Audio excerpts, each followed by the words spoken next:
오늘 우리는 예배를 통하여서 하나님께 영광을 돌리고 은혜 받기 위하여서 모인 것입니다.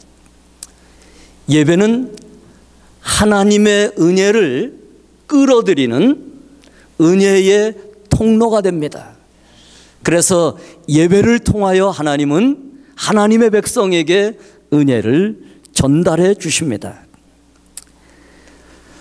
하나님의 은혜는 하나님이 주시는 많은 축복 중에 최고의 축복이 바로 하나님의 은혜입니다.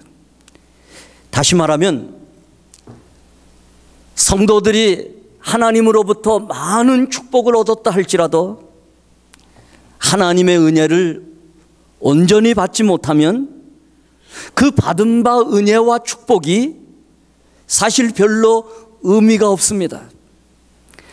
그래서 모든 축복, 최고의 축복은 은혜라는 통로를 통하여서 하나님이 우리에게 주신다는 것입니다. 여러 사람이 모인 곳에 가보면요, 잘 웃는 분들이 있습니다. 그건 둘 중에 하나입니다. 은혜가 충만한 사람이든지 아니면 푼수든지 둘 중에 하나예요. 은혜를 충만히 받아서 웃는 얼굴은 얼마나 예쁜지 모릅니다. 그런 말이 있죠. 찡그린 얼굴은 예쁜 얼굴이라도 보기 싫고 웃는 얼굴은 미운 얼굴이라도 예쁘다. 그렇습니다. 웃는 얼굴은요 참 예쁩니다. 그래서 칼 조셉 쿠셀이라는 이분은 이런 말을 합니다. 당신은 웃을 때 가장 아름답습니다. 옆에 있는 분을 한번 보세요. 그리고 이렇게 말씀해 주세요. 당신은 웃을 때 가장 아름답습니다. 제 옆에 있는 분한테 해야 되겠네. 여러분, 누구나 웃는 얼굴은 참 아름답습니다. 왜 그런가 하면은요, 대부분 웃는 얼굴들은요 밝은 분들입니다. 그리고 부드러운 사람들이고, 다는 아니지만 대부분 겸손한 사람들입니다. 교만한 사람들은 잘 웃지 않습니다. 웃는 사람들의 마음은 대부분 겸손하기 때문에 하나님의 은혜는 아래로 흐르는데 물이 아래로 흐르듯이 하나님의 은혜는 겸손한 사람들에게 흐르게 되어 있습니다. 여러분, 은혜가 무엇입니까? 헨이라는 원어의 이 헨은 하나니라는 것에서부터 파생된 단어입니다. 이 단어는 원래 불쌍히 여기는 마음입니다. 아랫사람에게 호의를 베푸는 따뜻한 마음, 그것이 바로 헨이라는 원어 속에 포함되어 있는 말씀입니다.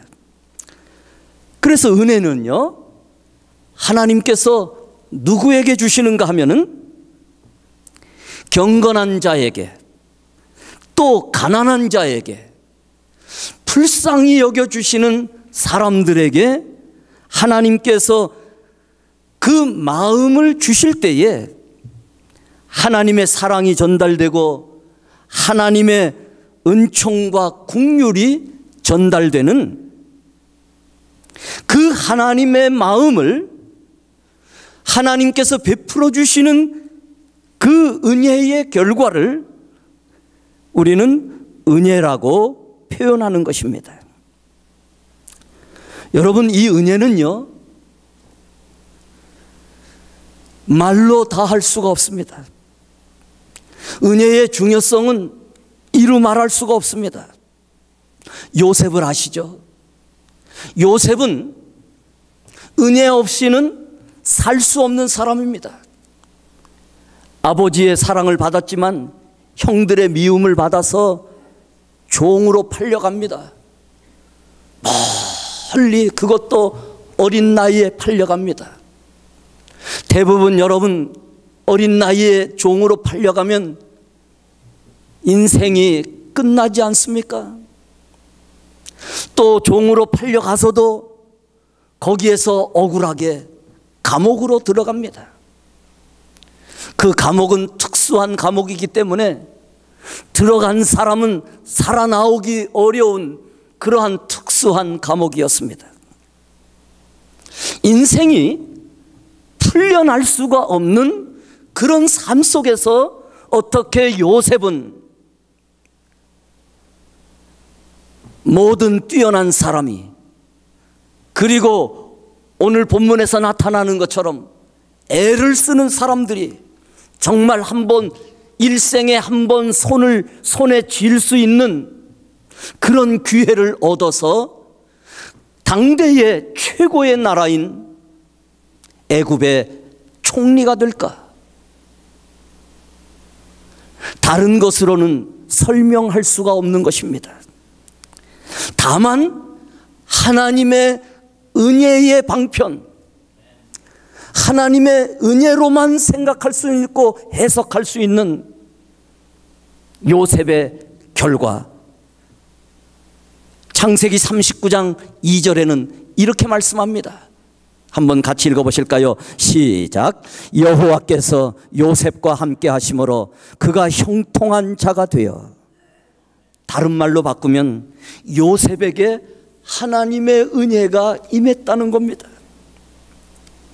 노예로 팔려가도 보디발이라는 사람을 만나서 생명을 유지하게 되고, 어렸을 적 함부로 굴러다닐 수 있었는데 그래도 종살이기 때문에 생명을 유지하고 보호를 받게 되고, 억울하게 감옥에 가서도 그곳에서 바로의 신하를 만나게 됩니다. 다른 말로 바꾸면은 똑같이 구렁텅이에 빠지는 데에도 요셉에게는 남들이 해석할 수 없는 하나님의 은혜가 그에게 임했다는 겁니다. 감옥에 들어가서도 바로의 꿈을 해석할 수 있는 기회를 얻게 됩니다. 여러분, 그렇잖아요. 배경도 없는 그런 어린 소년에 불과한 그런 사람이 감히 그 당시에 바로 왕에게 꿈을 해석해 주겠다고 접근이나 할 수 있는 그런 사이입니까? 누가 떠돌이의 인생을 믿어주겠습니까?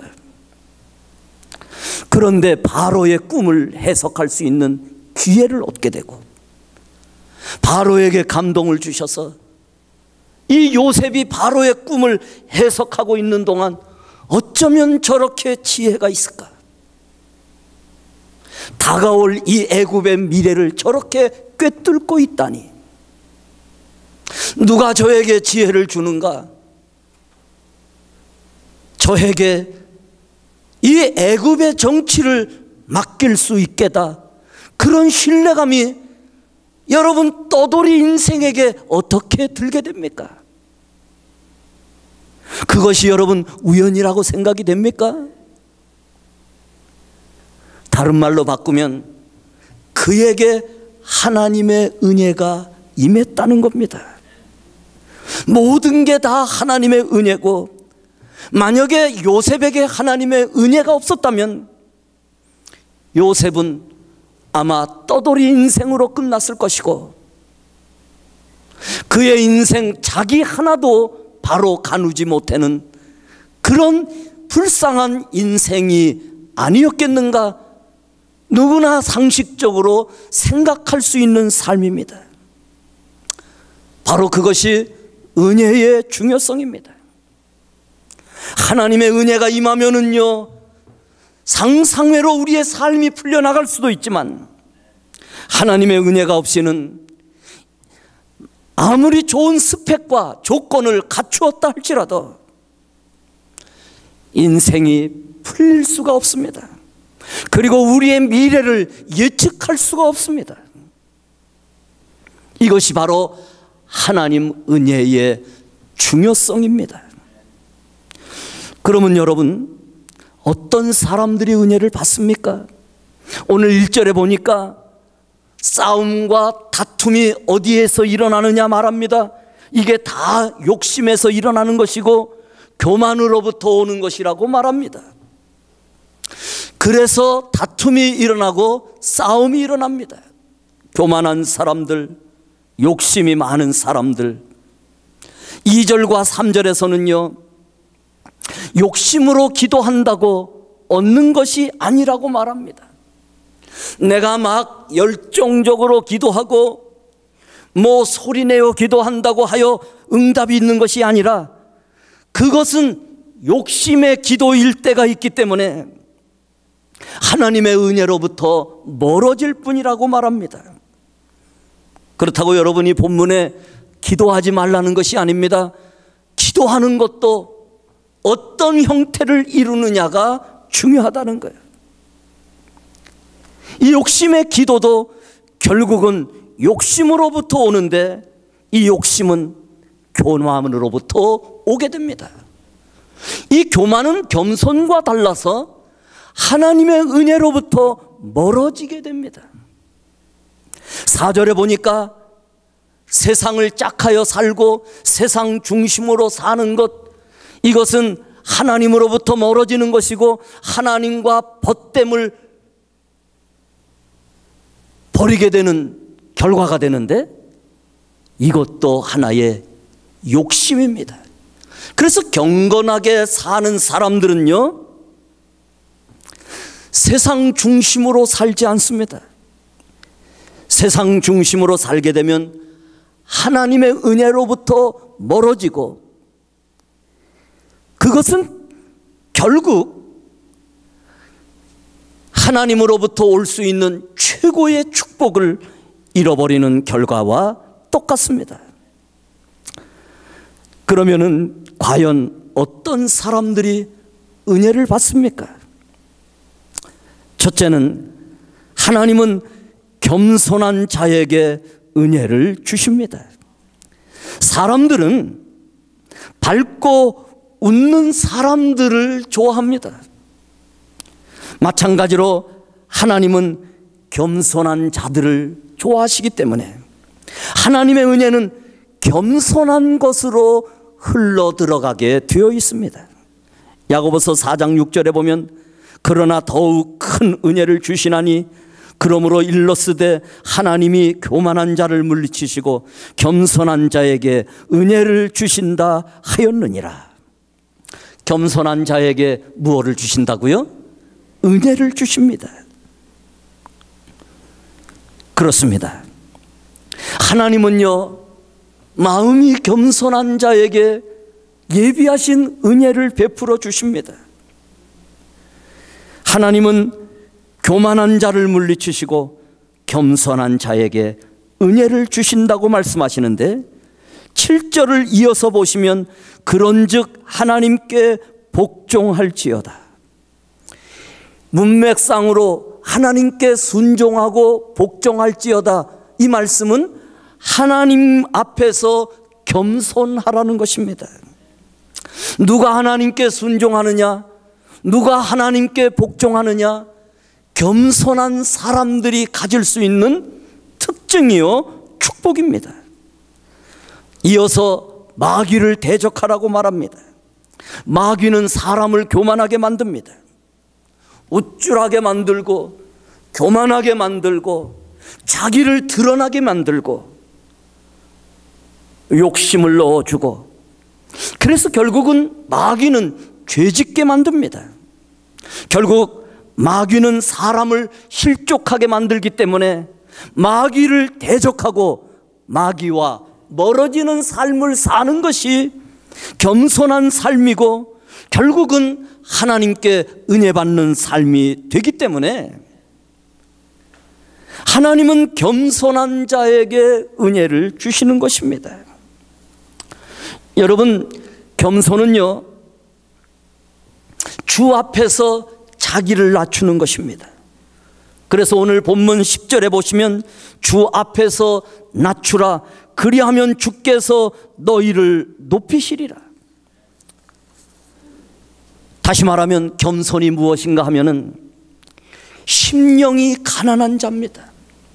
마태복음 5장 3절에 심령이 가난한 자는 복이 있나니 천국이 그들의 것이며, 심령이 가난하다는 것은 가난한 것을 말하는 것이 아니라 실제로 그 삶에 겸손한 마음을 말하는 것입니다. 겸손한 마음은 다른 사람을 존중해 주는 마음으로 자기보다 남을 낮게 여기는 마음을 말합니다. 교만한 사람은 다른 사람을 업신여깁니다. 겉으로는 겸손한 척하지만 그 진 마음이 겸손하지 못하면은, 교만한 사람은 겉으로는 겸손해도 사람을 쉽게 깔봅니다.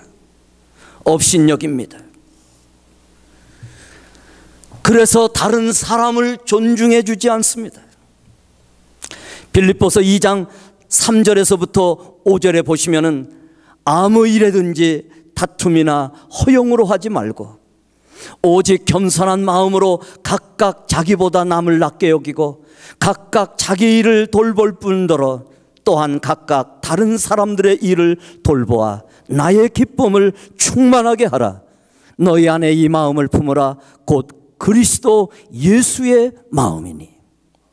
다시 말하면요, 예수님의 마음은 사실은 하나님과 동등된 분이지만 하나님과 동등됨을 취하지 아니하시고 낮은 마음으로 사람에게 찾아오셔서 사람에게 은혜를 베풀어 주시고 긍휼을 베풀어 주시고 죽기까지 사람들을 사랑해 주셔서 그들을 구원하시는 마음, 그 마음이 그리스도 예수의 마음인 것을 우리에게 말씀하고 있습니다.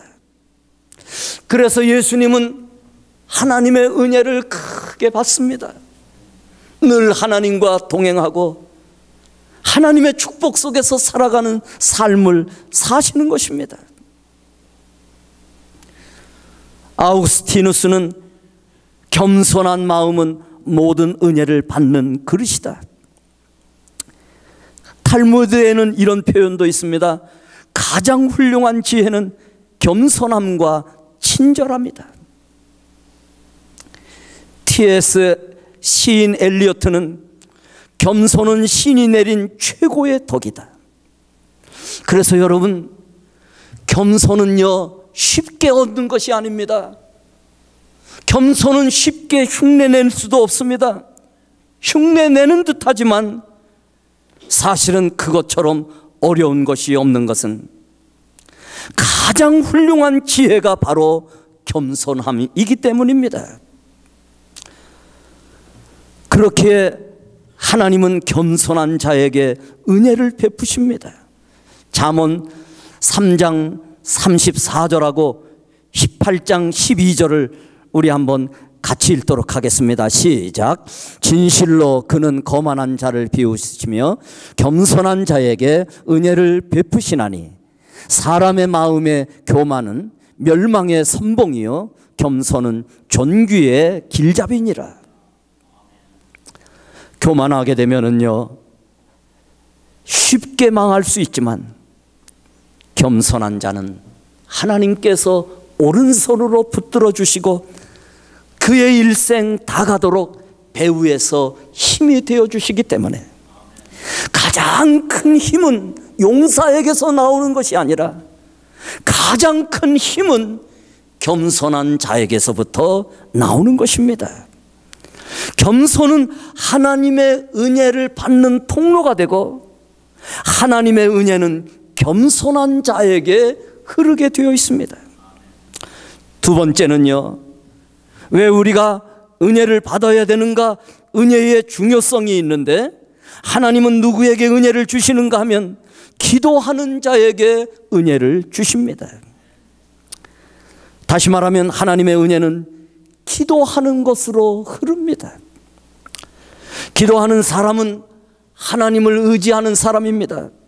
기도하지 않는 사람은 하나님을 의지한다기보다는 자기 자신을 의지하는 사람들입니다. 하나님은 자기를 믿고 신뢰하고 하나님의 약속을 믿고 기도하는 자를 가까이 해주시는데, 사실은 기도하는 자들은 자기를 의지하지 않는 하나님을 의지하는 겸손한 자들인 것입니다. 그렇게 신명기 4장 7절은 기도하는 자를 이렇게 표현하고 있습니다. 같이 읽겠습니다. 우리 하나님 여호와께서 우리가 그에게 기도할 때마다 우리에게 가까이 하심과 같이 그 신이 가까이 함을 얻은 큰 나라가 어디 있느냐. 사실 여러분, 이스라엘은 조그만 나라에 불과합니다. 그런데 하나님의 신이 가까이 해서 그 가까이 함을 얻은 큰 나라가 어디에 있느냐? 비록 모양새나 실제는 작은 나라에 불과하지만 하나님이 가까이 해주시는 나라는 큰 나라요. 가난한 사람이라 할지라도 하나님이 가까이 해주시는 사람은 큰 사람이요. 아무리 큰 나라라 할지라도 하나님이 가까이 해주시지 않으면 작은 나라에 불과한 나라요. 모든 것을 갖추고 모든 스펙이 있다 할지라도 하나님이 가까이 해주시지 않는 사람은 그 있는 것이 소용이 없을 만큼 아무것도 아닌 작은 것에 불과한 것입니다. 그래서 그 신이 가까이 함을 얻은 큰 나라가 어디에 있느냐? 그렇습니다. 오늘 본문 8절에서도 하나님을 가까이 하라, 그리하면 너희를 가까이 하시리라. 하나님은 기도하는 자를 가까이 해주시고 기도하는 자에게 남다른 은혜를 베풀어 주시는 것입니다. 시편 27편 7절에 여호와여 내가 소리내어 부르짖을 때에, 언제요? 내가 소리내어 부르짖을 때에 들으시고 또한 나를 긍휼히 여기사 응답하소서. 기도할 때에 하나님께서 긍휼히 여겨주시고 은혜를 베풀어 주신다는 것입니다. 여러분, 신앙의 선순환을 아십니까? 신앙의 악순환도 아십니까? 지난주일 우리가 함께 나누었던 말씀이기 때문에 여러분들이 선명하게 기억하시리라고 저는 생각합니다. 기도하는 사람은 하나님께서 가까이 해주시죠. 가까이 해주시니까 은혜 받는 삶이 되죠. 은혜 받은 사람은 무슨 일이든지 하나님께 기도하는 마음이 있기 때문에 큰 일을 하든지 작은 일을 하든지 하나님께 묻습니다. 여러분, 지난주일 말씀드렸지만 사울이 망한 이유가 무엇입니까? 그는 모든 것을 갖춘 사람입니다. 그러나 사울은 기울어졌습니다. 어떻게 된 연고인지 다윗은 아무것도 갖춘 것이 없는데 그의 삶은 자꾸 일어납니다. 그것이 바로 신앙의 선순환인 것을 우리에게 말씀해 주고 있습니다. 다윗은 가는 곳마다 무슨 일을 하든지 하나님께 묻습니다. 하나님, 이 일이 옳습니까? 제가 이 일을 해야 됩니까? 이 길을 걸어가야 됩니까? 그래서 하나님께 응답을 받고 다윗은 그 응답대로 살아갑니다. 그러니까 하나님이 다윗을 가는 곳마다 도와주시고 요셉도 가는 곳마다 도와주시고, 그런 은혜를 받다 보니 무슨 일을 하든지 먼저 기도하는 습관이 생깁니다. 기도하니까 자연적 응답을 받습니다. 기도하니까 자연적 더 축복도 받습니다. 더욱 하나님께서 가까이 해주시는, 그래서 잘 되는 사람이 잘 되는 환경을 따라 계속 굴러가기 때문에 환경이 열리고 더욱 은혜를 받고 더욱 복을 받는 신앙의 선순환이 열리는 것입니다. 신앙의 악순환도 있습니다.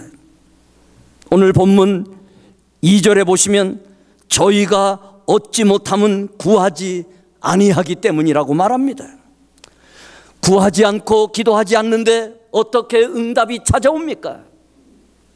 아무리 내 생각으로 미래를 계획한다 할지라도, 그 뜻이 하나님과 맞는 것 같다 할지라도, 하나님은 구하여서 얻는 사람을 기뻐하시고, 내 삶 자체가, 나의 인생관과 세계관이 하나님과 같다고 해서 그냥 자기 생각으로 굴러가는 것은 여전히 자기 무엇에 불과해요? 자기 생각에 불과한 것이에요. 그렇기에 가치관과 생각이 하나님과 같다 하여서 하나님이 그 사람을 쓰는 것이 아닙니다. 겸손하게 엎드려 이 생각을 하나님께 바칩니다. 나의 생각이 하나님과 같음입니까? 하나님 앞에 은혜를 구하여서 하나님이 그 생각을 쓰실 때에 우리의 삶은 일어날 수가 있는데, 바로 그 삶이 야곱의 삶이었고, 또한 다윗의 삶이었고, 요셉의 삶인 것입니다. 신앙의 악순환은 기도하지 않는 데부터 출발하게 되는 것입니다. 세계적인 자동차 회사인 제너럴 모터스를 여러분들 아시죠? 최고의 엔지니어 찰스 캐더링이라는 사람이 있었습니다. 이 사람은 그 당대에 최고의 기술을 가지고 있었습니다. 업계에서는 물론 사회적으로도 널리 알려져 있는 사람이었습니다. 어느 날 한 모임에서 사회자가 그를 앞으로 초청했습니다. 그리고 그의 정말 놀라운 기술이 담겨져 있는 그 손을 들면서 이렇게 말합니다. 캐더링 씨, 이 손으로 한 일 중에 가장 중요한 일은 무엇이었습니까? 그래서 사회자는 물론 모임에 참석한 모든 사람들이 자동차 이런 외침을 끌어내려고 그의 오른손을 들면서 이 손으로 한 일 중에 가장 중요한 일이 무엇이었습니까? 사람들의 기대와 달리 그는 이렇게 말했습니다. 이 손으로 한 일 중에 가장 중요한 일은 두 손을 잡고 때로는 두 손을 들고 하나님께 기도한 일이었습니다.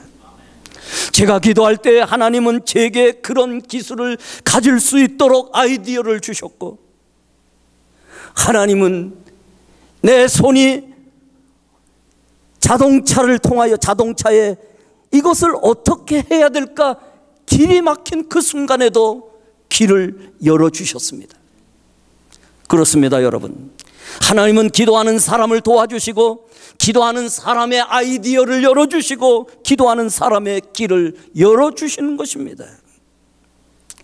때로는 내가 하나님 없이도 형통하게 살 수가 있고 하나님 없이도 성공합니다. 그러나 그것은 하나님께서 주신 은혜가 아니기 때문에 많은 성공의 사람들이, 많은 정말 이 땅에서 세상 사람들의 주목을 받는 삶을 사는 사람들이 결과적으로 사울과 같이 인생이 기울어지는 이유가 무엇인가 하면 그에게 하나님의 은혜가 없기 때문입니다. 그래서 신앙의 선순환은 기도로부터 출발하는 것입니다. 신앙의 악순환도 기도로부터 출발하는 것입니다. 저는 우리 성도들이 은혜 받는 성도들이 되시기를, 하나님의 은혜로 살아가는 성도들이 되시기를 주의 이름으로 축원합니다. 세 번째는요, 하나님은 성령 충만한 자에게 은혜를 주십니다. 하나님의 은혜는 성령 충만한 곳으로 흐릅니다. 하나님의 은혜는 성령 충만한 곳으로 흐릅니다. 시작. 하나님의 은혜는 성령 충만한 곳으로 흐릅니다. 사도행전 1장 8절에 오직 성령이 너희에게 임하시면 너희가 권능을 받고 예루살렘과 온 유대와 사마리아와 땅끝까지 이르러 내 증인이 되리라 하시니라. 이 말은 다른 말로 바꾸면요, 성령이 우리에게 오시면 우리에게 능력을 준다는 거예요. 너희가 권능을 받고 성령이 너희에게 임하시면 너희가 권능을 받고 그 권능으로 전도도 하게 된다는 거예요. 성령이 우리에게 오시면 능력을 주시는데 전도할 수 있는 능력을 준다는 거예요. 그런데 여러분, 딸랑 하나님께서 전도할 수 있는 능력만 주시는 것이 아닙니다. 성령은 우리에게 전도할 수 있는 능력도 주시지만 성령은 우리에게 병을 이길 수 있는 능력을 주시는 것입니다. 성령은 우리에게 시험을 이길 수 있는 능력도 주십니다. 성령은 우리에게 예배를 바르게 드릴 수 있는 능력도 주시는 것입니다. 어떤 사람은 예배를 바르게 드리고 어떤 사람은 예배를 바르게 드리지 못하는데 그것도 능력의 차이인 것입니다. 성령은 우리에게 겸손할 수 있는 능력을 주십니다. 성령은 우리에게 은혜 받을 수 있는 능력을 주시는 것입니다. 그래서 우리는 성령 충만해야 됩니다. 주님이 부활하시고 제자들에게 나타나셔서 첫 번째 하신 말씀이 무엇인가 하면 성령 받으라. 왜 그럴까요? 가장 중요하기 때문에 그렇습니다. 이제 제자들이 나가서 복음을 전하는 능력도 성령 받아야 생기는 능력이기 때문에 성령을 먼저 받으라고 성령 받으라 말씀합니다. 저와 여러분이 변치 않고 주의 일을 아무리 열심히 하고 싶어도 우리가 성령 받지 않으면요, 우리의 마음은 쉽게 변합니다. 이런 환경 때문에 변하고, 이 사람이 말하면 이쪽으로 기울어지고 저 사람이 말하면 저쪽으로 기울어지는 이유가 무엇인가 하면은 우리는 흔들리지 않는 능력을 갖지 못하기 때문에 일어나는 것입니다. 그러나 성령을 받으면 다릅니다. 예수님께서 제자들에게 성령 받으라고 가장 먼저 이 말씀을 하신 이유가 무엇인가 하면 성령 받을 때에 사명을 감당할 수가 있기 때문입니다. 여러분, 착각하면 안 되는 것이 내가 사명 감당하고 싶다고 생각해서 사명이 감당되어지는 것이 아닙니다. 우리 모두는 어떤 면으로요, 나는 사명 감당하기 싫어, 사명 감당하기 싫어 이렇게 생각하고 말하는 사람은 없습니다. 우리 모두가 다 하나님이 주신 거룩한 사명은 누구나 다 감당하고 싶은 생각입니다. 그런데 왜 감당하지 못합니까? 감당할 만한 능력이 없습니다. 하고 싶어도 조금만 어려움이 오면 쉽게 피해갑니다. 조그만 손해가 와도 쉽게 나서지 못합니다. 인색한 마음 들고 아까운 마음 들고, 이런 것을 이길 수 있는 능력, 성령이 주시는 능력이 없기 때문입니다. 내가 거룩하게 살고 싶고 주의 사명 감당하고 싶다는 그 생각만 가지고는 여러분 착각하게 됩니다. 실제로 이 사명을 감당하는 것이 중요한데 이 능력은 성령으로부터만 오는 것입니다.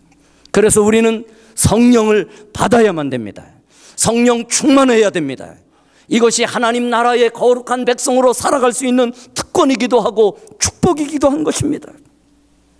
그런데 여러분, 하나님의 은혜는 성령 충만한 곳으로 흐르게 되는데, 이 성령 충만한 것은 여러분 사모하는 심령을 말합니다. 많은 것 중에 사모하는 심령을 말하는데 시편 107편 9절에 그가 사모하는 영혼에게 만족을 주시며 줄인 영혼에게 좋은 것으로 채워주심이로다. 여러분, 하나님은 누구에게 성령 충만을 주시느냐? 사모하는 영혼에게 주십니다. 두 사람이 성전에 기도하러 올라갔습니다. 하나는 바리새인 같은 사람이고 바리새인이고 하나는 세리였습니다. 쉽게 말하면은 여러분, 한 사람은 지도자고 한 사람은 아무것도 아니었습니다. 바리새인은 기도할 때에 하나님 앞에 이렇게 기도합니다. 하나님이여, 나는 다른 사람과 같지 않습니다. 여러분, 기도는요 내 것만 내놓으면 돼요. 그런데 하나님 앞에서도 자기를 다른 사람과 비교해서 나는 다른 사람들과 같지 않습니다. 다른 사람은 토색하고 불의하고 간음한다 할지라도 나는 그렇게 하지 않았습니다. 세리와도 나는 같지가 않습니다. 그리고는 정말 자랑스럽게 큰 소리로 기도를 하는데, 한 사람 세리는 멀리 서서 감히 눈을 들어 앞을 쳐다보지도 못하고 하늘을 쳐다보지도 못하고 가슴을 치면서 기도합니다. 하나님이여, 나를 불쌍히 여겨주소서. 나는 죄인입니다. 여러분, 기도의 문제는요, 다른 사람 많이 위하여 기도하려고 하지 마세요. 나의 심령도 해결하지 못하고, 그래서 모든 것이 자기로부터 출발하는데, 세리는 자신이 죄인인 것을 깨닫고 불쌍히 여겨달라고 하나님 앞에 서서 눈물로 기도할 뿐입니다. 세리가 겸손하게 기도할 때에, 은혜를 사모할 때에 하나님께서 그를 만나 주시기도 했고, 은혜를 주시기도 하고, 능력도 주시고, 그에게 축복도 주시고, 결국은 사모하는 심령이 은혜를 받기도 하고 충만도 받기도 하고. 하나님의 축복을 누가 받느냐? 사모하는 사람이 받게 되는 것입니다. 결론을 말씀드립니다. 우리는 은혜를 받아야 됩니다. 은혜가 마르면은요, 마른 가지와 같이 삶이 쭈그러듭니다. 현재가 어떤가 중요하지 않습니다. 현재는 중요하지 않습니다.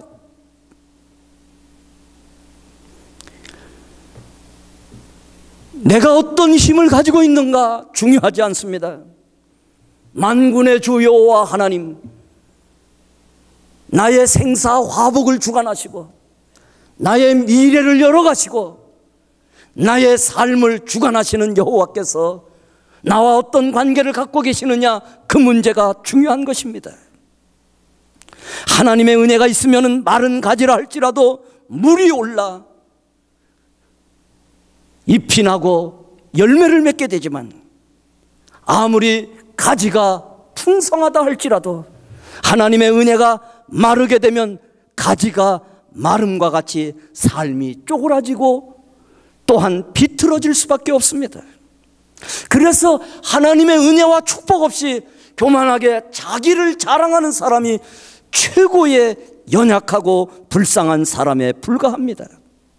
이사야 27장 11절에 가지가 마르면 꺾이나니 여인들이 와서 그것을 불사를 것이라.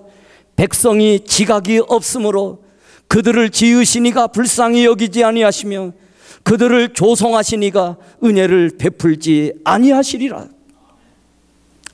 가지가 마르면은 아무 소용이 없습니다. 여인들이 가져다가 불쏘시개로 쓸 뿐입니다.